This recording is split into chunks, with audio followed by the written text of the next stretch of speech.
Hey guys, it's Andi again, and I'm back with Flashback Fridays. So, when we first started the Eat.Drink.Read club, I felt like Flashback Fridays was one of our biggest segments, and it was where we can express ourselves and where we can bring our viewers more into our lives and what books actually interest us and what books stay with us. And I felt like I should do something different and I should introduce an author that I recently had come to love, and I've come to love her novels, and it was just out of the blue that I decided to read this book, but it has stuck with me throughout my life and throughout anything I've been through in my life. And it's more of like a personal enjoyment book, and it's a book that I always kind of go back and read. And it's not because I felt like I was the character or I felt like it was so relatable. I mean, it is relatable to my life and anything I've been through throughout my life, but it was just a book where you feel courageous. Like, you feel like the word courageous just sticks with you, and that's the lesson you take out of this. So I decided to bring up the book called House Rules by Jodi Picoult. And this was a book that I just started reading. I read this about 3 years ago, and it was by chance that I decided to read this book and look into this author because I had never read any of her books. But when I watched My Sister's Keeper and I found out that she was the author, I decided, why not look into her books? And when I looked at the synopsis of this book, House Rules, I just couldn't put it down. I had to buy it, and I decided to read it. And within 3 days' time, I finished the book, and it's not a small book to read. It's very, it's like a lot of graphic details in the book, and it's just a lot's going on in the book. So, House Rules is about this boy named Jacob Hunter. And Jacob Hunter is not like any ordinary normal person. He grew up with a condition called the Asperger syndrome. And Asperger syndrome is basically somebody who has autism. So with him, things are different. He is used to a routine, and if he doesn't have that routine every single day, that he's not doing something within a specific time and within a specific day or things he's used to, it starts to throw him off. So that's how Asperger's and autism work. They are high functioning, so their brain is more high functioning than that of us. So Jacob Hunter is this boy with Asperger's syndrome, and the book is basically within the three main characters. So you have Emma Hunt, who is Jacob's mother, Theo Hunt, who is Jacob's brother, and Jacob Hunt, who is himself. So within the book, you see more of Theo and Jacob basically talking in first person view. So you're basically going through it where you're him. So you feel like you're him, you're in his mind and you're in his thoughts, and you're seeing the different scenarios play about. So Jacob, as with any autistic or anyone with Asperger's, they're really into one specific thing.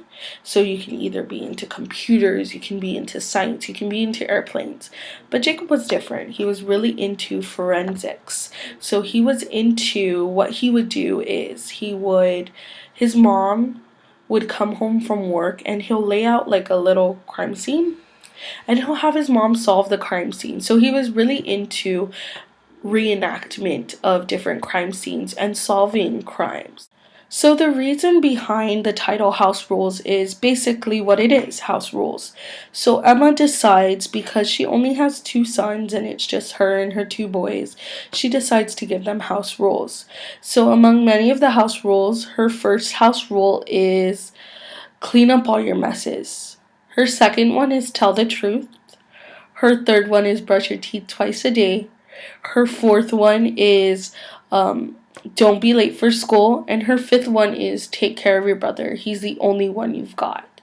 So as I'm reading this book, I didn't really understand how both of them played a part. How why this was called house rules until the very end.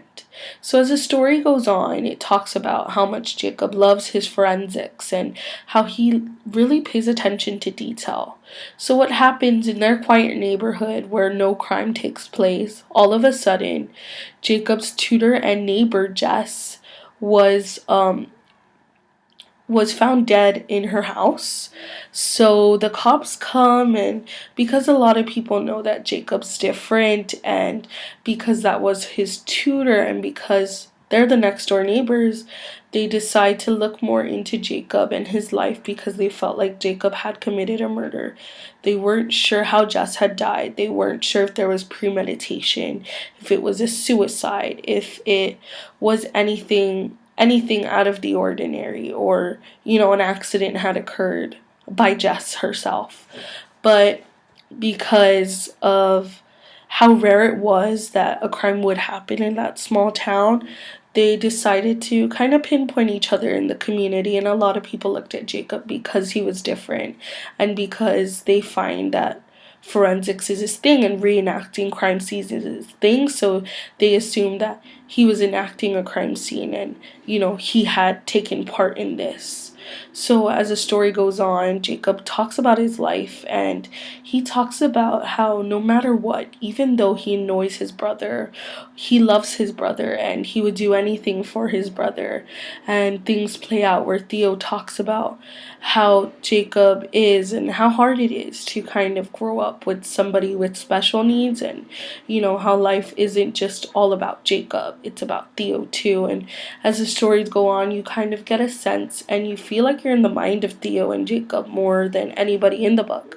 So you feel like you feel bad for Theo at times, and then you feel bad for Jacob, and things happen and things escalate in the movie. So there were so many different scenarios, there was so many different pinpointing, and when you're reading the book, you really don't know what happened. You really don't know what is going on, and until the end. And it was just that book that you're not scared when you're reading it. Like, there's no scary things popping out. It's a mystery. It's not a horror book, or it's just a lot of getting in the mind of these characters and kind of empathizing with them, and realizing that some people don't understand what others go through.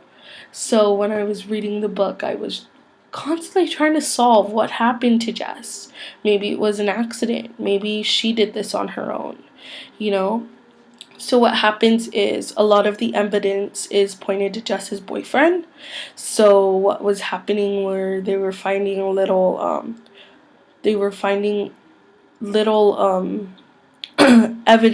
evidential items that pinpointed to her boyfriend hitting her, and her hitting her head, and you know um that it was premeditated. And then you find out in the book, and this is where the house rules and the crime scene kind of collide, where you find out that Theo was very into scaring people. So he would go up to his mom and just freak her out all of a sudden, and he would go up to Jacob and kind of throw him off a little bit. But what happens on this particular day is, unintentionally, Theo had committed a crime. So, unintentionally, he was trying to play a joke on Jess. And what happened is, he startled Jess so much that she had hit her head on a sink. And she fell and she collapsed. And she fainted. And because of all the blood gushing out of her head, she had unexpectedly passed away. And Theo ran away scared. He didn't know what to do. He didn't know how to process this. Was he going to go to jail? Was he going to tell the cops what he did? Was he going to tell his mom or his brother? But what happened was, Jacob had figured out what had happened. But where house rules and this crime collide is the fifth rule, which is the most important rule. Protect your brother. He's the only one you got. So Jacob decided that protecting Theo was the most important thing to do. That's his brother. That is his blood. That is the one person who understands him among many of the people out there. So he decided, even though he lost a close person, a tutor, someone close to him, as close as Jess was to him, he decided that he needed to protect his brother and he needed to make the family right. So instead of telling anybody, Jacob had solved the problem and he decided to put all the evidence on Jess's boyfriend and get the boyfriend caught instead of getting Theo caught and making Theo pay for those consequences. And you kind of feel bad. You want Theo to go to jail for what he did, but it was unintentional. So you're confused as a reader and you don't know if you're on the side of what's right or you're on the side of having courage and helping your brother and feeling like you need to protect your family more than anything. And as close as Jess was to Jacob, he couldn't do this to Theo. And as good of a person as Theo was, he committed a crime. Although it was unintentional, he still committed a crime. So, the end of the book was just the biggest puzzle like that was pieced together. And the reason why that book stuck with me, it's not because of the forensic side. It's not, all of those are just amazing things to have in a book, and it's interesting. Forensics is interesting, you just don't know. But it was more of understanding where Jacob was coming from and knowing that I have a little brother who's autistic and I have someone with special needs. If something had happened to him or, the community pinpointed him, I wouldn't know what to do. And it's just the relationship between Theo and his brother, although it is not all peaches and pumpkin pie, it is a relationship between a brother and another brother. It's that sibling relationship that no matter what, if by the end of the day we still hate each other, I love you that much to protect you. And that's what stuck with me. And that's the lesson I took. And you know what? Thank goodness that this story isn't a true story and all these events didn't happen. It doesn't teach you to do the wrong and to pinpoint it on somebody.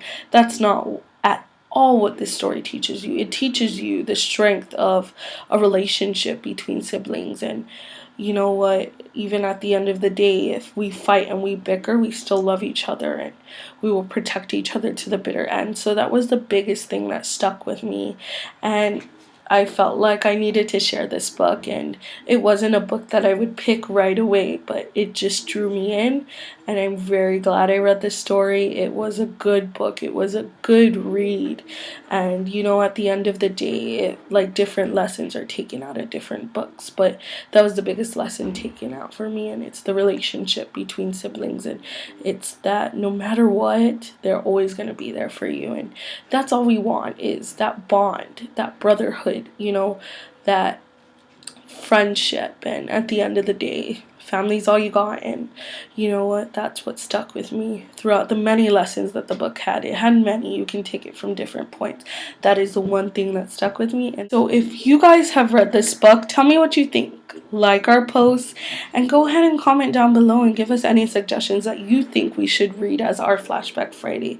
But until next week, guys, I'm Andi. This is Flashback Friday. Bye.